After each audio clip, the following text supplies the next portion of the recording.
श्री गणेशाय नमः। श्री सरस्वत्यै नमः। श्री गुरुभ्यो नमः। श्रुतिस्मृतिपुराणानामालयं करुणालयं नमामि भगवत्पाद शङ्करं लोकशङ्करं। शङ्करं शङ्कराचार्यं केशवं बादरायणं सूत्रभाष्यकृतौ वन्दे भगवन्तौ पुनः पुनः। ईश्वरो गुरुरात्मेति मूर्तिभेदविभागिने व्योमवद्व्याप्तदेहाय दक्षिणामूर्तये नमः। योऽन्तः प्रविश्य मम वाचमिमां प्रसुप्तां सञ्जीवयत्यखिलशक्तिधरस्वधाम्ना अन्यांश्च हस्तचरणश्रवणत्वगादीन् प्राणान्नमो भगवते पुरुषाय तुभ्यम्। सर्ववेदान्तसिद्धान्तगोचरं तमगोचरं गोविंदं परमानंदं सद्गुरुं प्रणतोऽस्म्यहम्। आचार्यांच्या विवेकचूडामणी ग्रंथाचं आपण चिंतन करतोय आणि या ग्रंथाचं चिंतन करत असताना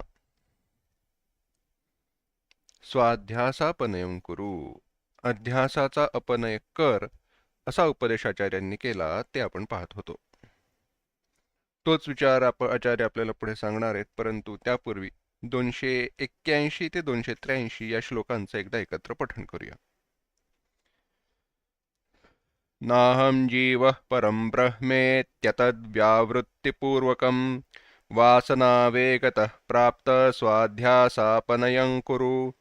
श्रुत्या युक्त्या स्वानुभूत्या ज्ञात्वा सार्वात्म्यमात्मनः क्वचिदाभासतः प्राप्त स्वाध्यासापनयं कुरु। अन्नदानविसर्गाभ्यामीशन्नास्ति क्रिया मुनेः तदेकनिष्ठया नित्यं स्वाध्यासापनयं कुरु। आचार्य म्हणतायत, आपल्या ठिकाणी असणाऱ्या आत्मनिष्ठेद्वारे आपल्या ठिकाणी असणाऱ्या अध्यासाचं अपनय कर, त्या भ्रमाला दूर कर। जो काही आत्मस्वरूपाच्या ठिकाणी कल्पित पदार्थ आहे तो आत्मस्वरूपाच्या ठिकाणी लीन कर, वृत्तींना अंतर्मुख कर। केवळ कर्तव्य कर्मामध्ये प्रवृत्त होऊन अनाठायी अनावश्यक कर्माद्वारे बहिर्मुख होणं जे आहे वृत्तींचं, त्याचा निरोध कर, इत्यादी उपदेश आचार्यांनी आपल्याला केला। पुढे आता आचार्य म्हणतायत 284 श्लोक, तत्त्वमस्यादिवाक्योत्थ ब्रह्मात्मैकत्वबोधतः ब्रह्मण्यात्मत्वदार्ढ्याय स्वाध्यासापनयं कुरु। तत्त्वमस्यादि महावाक्याने उत्पन्न ब्रह्म आणि आत्म एकत्व ज्ञानाने, तत्त्वमस्यादि वाक्योत्थ ब्रह्मात्मैकत्व बोधतः, तत्त्वमस्यादि वाक्यानी उत्पन्न ब्रह्म आत्म ऐक्याचं ज्ञान, त्या ज्ञानाने ब्रह्मणी आत्मत्वदार्ढ्याय, ब्रह्माच्या ठिकाणी म्हणजे ब्रह्मस्वरूपतेच्या ठिकाणी आत्मबुद्धी दृढ करण्यासाठी अध्यासापनयं कुरु, तो अध्यास तू दूर कर। तत्त्वमस्यादि वाक्योत्थम, तत्त्वमस्यादि वाक्य, तत्त्वमसि, अहम ब्रह्मास्मि, प्रज्ञानम ब्रह्म, अयमात्मा ब्रह्म इत्यादी जी वाक्य आहेत, त्या वाक्यांनी जीवब्रह्माचं ऐक्य आपल्याला सांगितलंय। आता हे जीवब्रह्माचं ऐक्य सांगितलंय, जो ऐक्याचा विचार सांगितलाय, एकत्व सांगितलाय, तो बोध दृढ झाला पाहिजे। आणि तो बोध दृढ होण्यासाठी वेदांनी आपल्याला जो उपदेश केलाय तो निसंशय होण्यासाठी म्हणून आत्मस्वरूपाचा ब्रह्मस्वरूपाशी, आत्मस्वरूपाचा सच्चिदानंद रूपाने साक्षात्कार करण्यासाठी म्हणून हा अध्यास दूर केला पाहिजे, असं आचार्य इथे आपल्याला सांगतात। ब्रह्माचं लक्षण सांगितलं, सच्चिदानंद ब्रह्म, ते ब्रह्म तू, आत्मा तो आहे, हे सांगत असताना मग आत्म्याच्या ठिकाणी असणारा तो अध्यास दूर झाल्याशिवाय ते ऐक्याचं ज्ञान दृढ होणार नाही. दृढ होणार नाही म्हणजेच आपल्याला ते अनुभवाने स्पष्ट होणार नाही. आतापर्यंत आपण महावाक्याचं जे ज्ञान प्राप्त करून घेतलंय ते पुस्तकीच आहे, शाब्दिक राहिलंय, शब्दाच्या मर्यादेत आहे. ते अनुभवाने प्राप्त व्हावं यासाठी तो अध्यास दूर केला पाहिजे. जोपर्यंत अनात्म भ्रांती अंतःकरणामध्ये आहे तोपर्यंत महावाक्याद्वारे सम्यक बोध कधीही प्राप्त होऊ शकत नाही. म्हणून अनात्म्याच्या ठिकाणी आत्मभ्रांतीला दूर कर, आणि तो भ्रम दूर झाला असता आत्मसाक्षात्कार सहज प्राप्त होईल.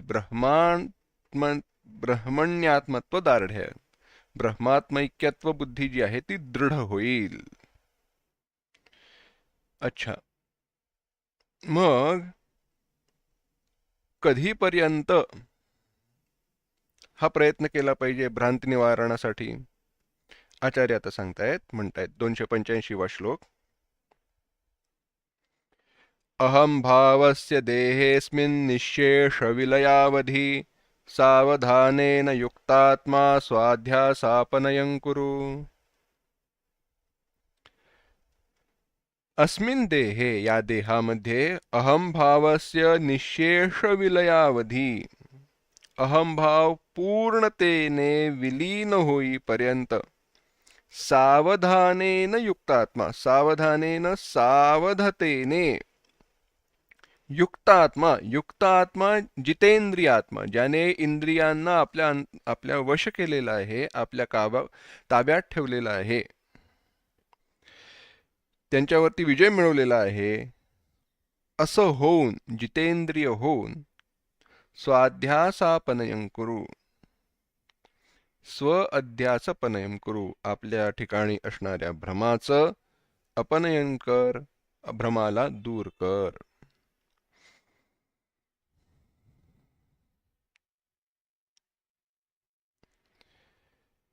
अध्यास दूर करण्याची आता इथे सीमा सांगितली आहे.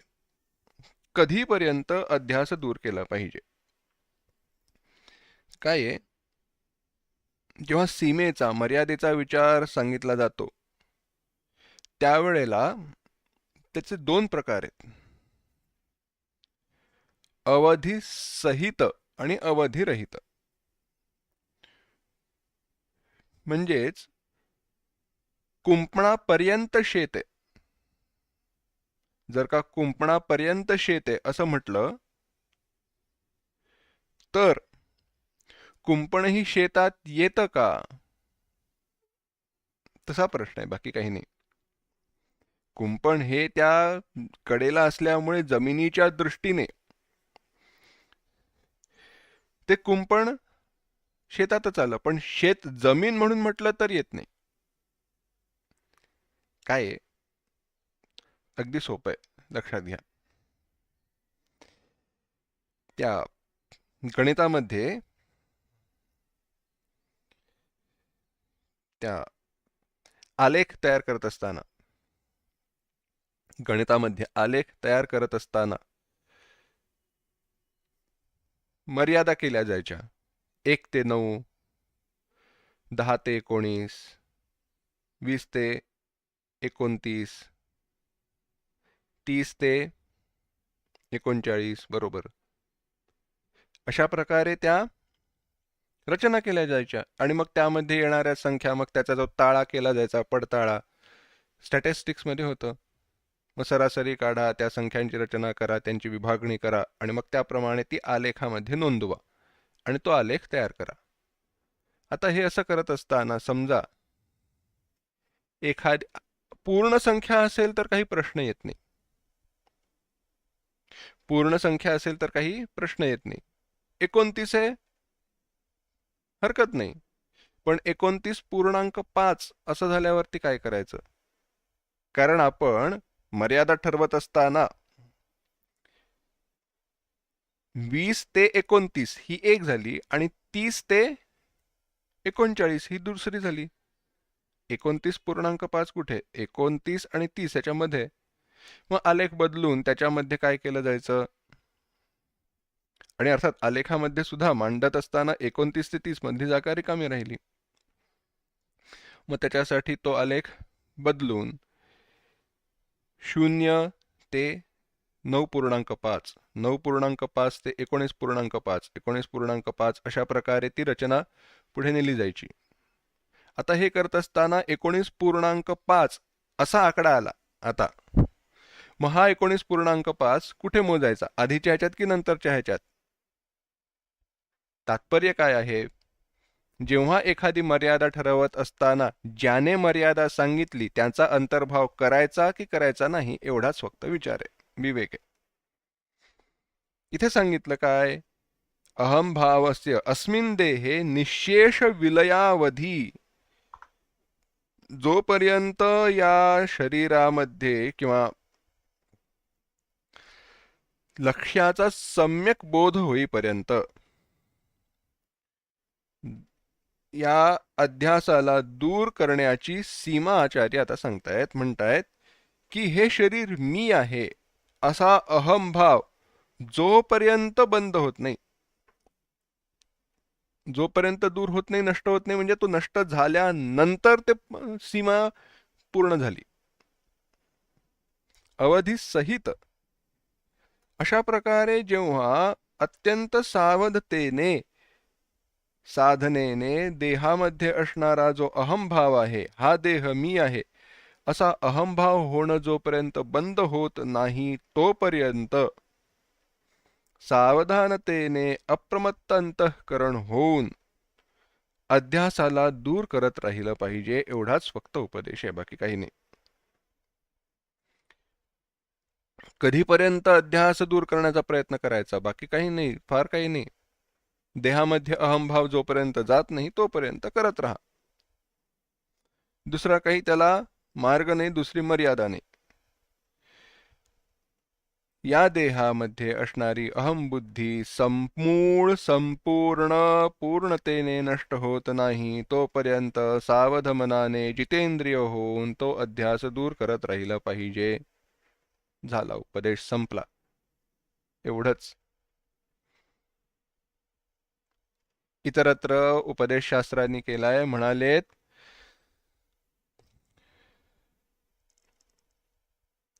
आसुप्तेरामृते कालं नयेत् वेदान्तचिन्तया दद्यान्नावसरं किंचित कामादीनां मनागपि. आसुप्तेरामृते कालम, झोपेपर्यंत आणि मरेपर्यंत, दिवसभरात झोपेपर्यंत, आयुष्यात मरेपर्यंत. वेदांत चिंतया कालम नयेत, काळ हा वेदांत चिंतनात घालावा.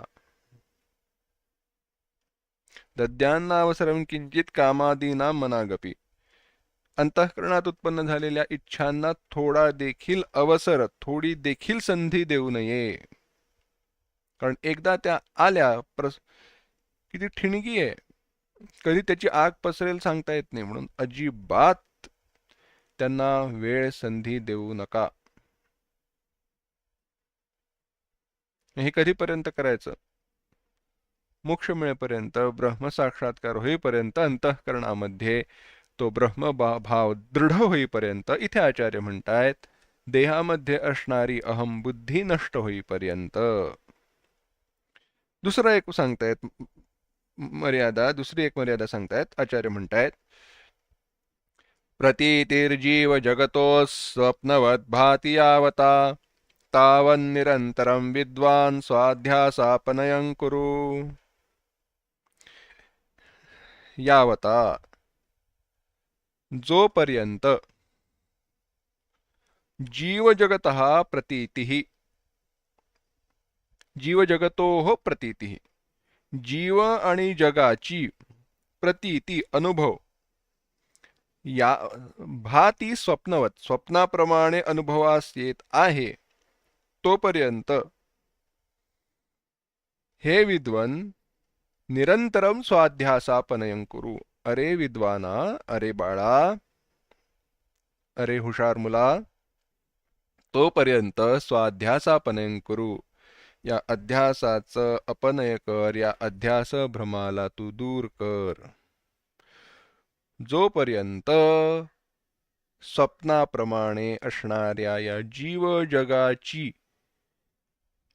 प्रतीती येत आहे, अनुभव येत आहे, तोपर्यंत स्वअध्यास अपनयन करू. म्हणजे आता जोपर्यंत आहे भ्रम तोपर्यंत अध्यास दूर करत राहायचंय. भ्रम दूर झाला की अध्यास दूर करण्याची आवश्यकता राहणार नाही, कारण दूर करण्यासारखंच काही राहणार नाही. असं आहे. तात्पर्य काय आहे? जोपर्यंत अध्यास अध्यासकारी आहे तोपर्यंत तो दूर करत राहायचं, बाकी काही नाही. आणि मग तो दूर कसा करायचा? आत्मनिष्ठेने. आत्मस्वरूपाच्या ठिकाणी निष्ठा प्राप्त करून तो अध्यास दूर केला पाहिजे. तात्पर्य एवढंच आहे, अलंकार पाहिल्यानंतर सोनं पाहायचं की अलंकाराचं रूप स्वरूप पाहायचं, एवढाच फक्त विचार आहे, बाकी काही नाही. नामरूपात अडकायचं की स्वरूपाकडे पाहायचं, एवढाच फक्त विचार आहे, बाकी काही नाही. मग यासाठी विविध संदर्भ देऊन सापेक्षतेने आचार्यांनी उपदेश केलाय. 9 श्लोकांमध्ये आचार्यांनी अध्यास दूर करण्यासाठी आपल्याला प्रवृत्त केलंय. एकदा हे सर्व जे 9 श्लोक आहेत एकत्र म्हणू आणि थोडक्यात पुन्हा एकदा काय सांगितलं याचा विचार करू. स्वात्मन्येव सदा स्थित्या मनो नश्यति योगिनः वासनानां क्षयश्चातस्वाध्यासापनयं कुरु तमोद्वाभ्यां रजःसत्त्वात् सत्त्वं शुद्धेन नश्यति तस्मात् सत्त्वमवष्टभ्य स्वाध्यासापनयं कुरु प्रारब्धं पुष्यति वपुरिति निश्चित्य निश्चलः धैर्यमालम्ब्य यत्नेन स्वाध्यासापनयं कुरु नाहं जीवः परं ब्रह्मेत्यतद्व्यावृत्तिपूर्वकं वासनावेगतः प्राप्त स्वाध्यासापनयं कुरु श्रुत्या युक्त्या स्वानुभूत्या ज्ञात्वा सार्वात्म्यमात्मनः क्वचिदाभासतः प्राप्त स्वाध्यासापनयं कुरु अन्नदानविसर्गाभ्यामीशन्नास्ति क्रियामुनेः तदेकनिष्ठया नित्यं स्वाध्यासापनयं कुरु तत्त्वमस्यादिवाक्योऽथ ब्रह्मात्मैकत्वबोधतः ब्रह्मण्यात्मत्वदार्ढ्याय स्वाध्यासापनयं कुरु अहंभावस्य देहेऽस्मिन् निःशेषविलयावधि सावधानेन युक्तात्मा स्वाध्यासापनयं कुरु प्रतीतिर्जीवजगतो स्वप्नवद्भाति यावता तावन्निरन्तरं विद्वान् स्वाध्यासापनयं कुरु. या प्रकारे 9 श्लोकांमधनं आचार्यांनी अध्यास दूर करण्यास सांगितलं. आत्मस्वरूपाच्या ठिकाणी निरंतर स्थिर राहिल्याने योग्याचं मन नष्ट होत जातं, वासना क्षीण होत जातात. म्हणून त्या विपरीत भावनांचा त्याग केला पाहिजे. आत्मस्वरूपाच्या ठिकाणी असलेल्या अध्यासाला दूर केलं पाहिजे. तमोद्वाभ्याम, तमोगुणाचा नाश हा रजोगुण सत्वगुणाने होतो, रजोगुणाचा नाश सत्वगुणाने होतो, सत्वगुणाचा नाश हा शुद्ध सत्वाने होतो. सत्वगुण असेल, रजोगुण असेल, तमोगुण असेल, तीनही गुण हे बांधणारे आहेत. एकमेकांवरती त्यांचा जो नाशाचा क्रम सांगितला त्या प्रकारे तीनही गुणांचा नाश करून शुद्ध सत्व असणाऱ्या आत्मस्वरूपाच्या ठिकाणी लीन होऊन स्थिर होऊन अध्यासाचा नाश केला पाहिजे.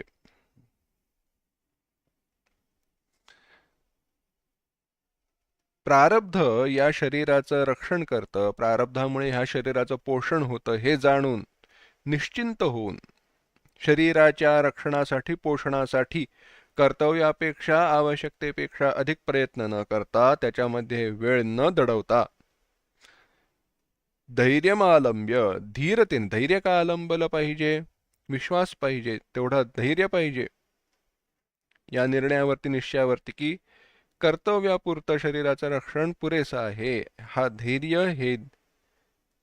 धैर्य अंतःकरणामध्ये ठेवून यत्नेनं प्रयत्नाने अध्यासाला दूर केलं पाहिजे. मी जीव नसून परब्रह्म आहे, हे अनात्म पदार्थ मी नाही, असे वारंवार चिंतन करून वासना वेगाने प्राप्त जो हा भ्रम आहे त्याचं निराकरण केलं पाहिजे. अतद्व्यावृत्तीपूर्वकम हे मी नाही, हे मी नाही, हे मी नाही असा अनात्म पदार्थांचा निराश केला पाहिजे. श्रुत्या युक्त्या स्वानुभूत्या, श्रुतीने युक्तीने स्वानुभवाने आत्मस्वरूपाच्या ठिकाणी अंतःकरण एक करून आत्म्याला सर्वत्र पाहून जगाच्या ठिकाणी असणारी सत्यत्व बुद्धी, तो अध्यास त्याला दूर केलं पाहिजे. केवळ आवश्यक क्रिया, मननशील मुनी त्यांच्यासाठी आवश्यक क्रिया काय आहेत? अन्नदान विसर्ग, अन्नभक्षण, शरीराचं रक्षण. अन्नभक्षण कशासाठी? शरीराच्या पोषणासाठी. विसर्ग, मलमूत्राचा त्याग शरीराच्या शुद्धतेसाठी. तेवढ्याच कर्मांचा अवलंब करून अधिक कर्माकडे प्रवृत्त न होता स्व अध्यासपनम करू, आपल्या ठिकाणी अध्यासाला दूर केलं पाहिजे. तत्त्वमस्य आदी वाक्यांनी उत्पन्न ब्रह्मस्वरूपाच्या ठिकाणी जे आत्मत्व आहे ते दृढ करण्यासाठी आपल्या अध्यासाला दूर केलं पाहिजे. अहम भावस्य देहेस्मिन् निशेष विलयावधी, मग हे कधीपर्यंत करत राहिलं पाहिजे? जोपर्यंत आपल्या अंतःकरणामध्ये स्वरूपाच्या ठिकाणी शरीराच्या ठिकाणी असणारा जो अहमभाव आहे तो दूर होत नाही तोपर्यंत. जोपर्यंत या जगाची आपल्याला आपल्या जीवस्वरूपतेची आणि जगाची प्रतीती अनुभव येत आहे, प्रचिती येत आहे, तोपर्यंत निरंतरम स्वाध्यासापनेम करू, निरंतर आपल्या ठिकाणी असणारा जो अध्यास आहे त्याला दूर केलं पाहिजे. हे सांगून आता आचार्य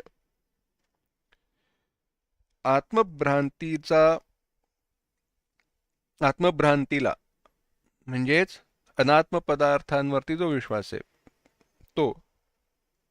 तो भ्रम दूर करण्यासाठी आपल्याला 9 श्लोकांमधनं आचार्यांनी आपल्याला सांगितलं.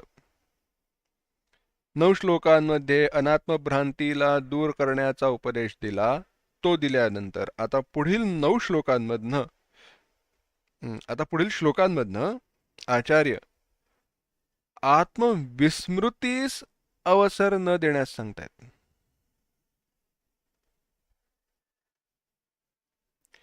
आत्म्याचं, आत्मस्वरूपाचं विस्मरण होऊ देऊ नका असं सांगतायत. परंतु तो विचार आपण पुढील पाठातून पाहू. ओम असतो मा सद्गमय, तमसो मा ज्योतिर्गमय, मृत्योर्मा अमृतंगमय. ओम शांति शांति शांति. हरि ओम. श्री गुरुभ्यो नमः. हरि ओम.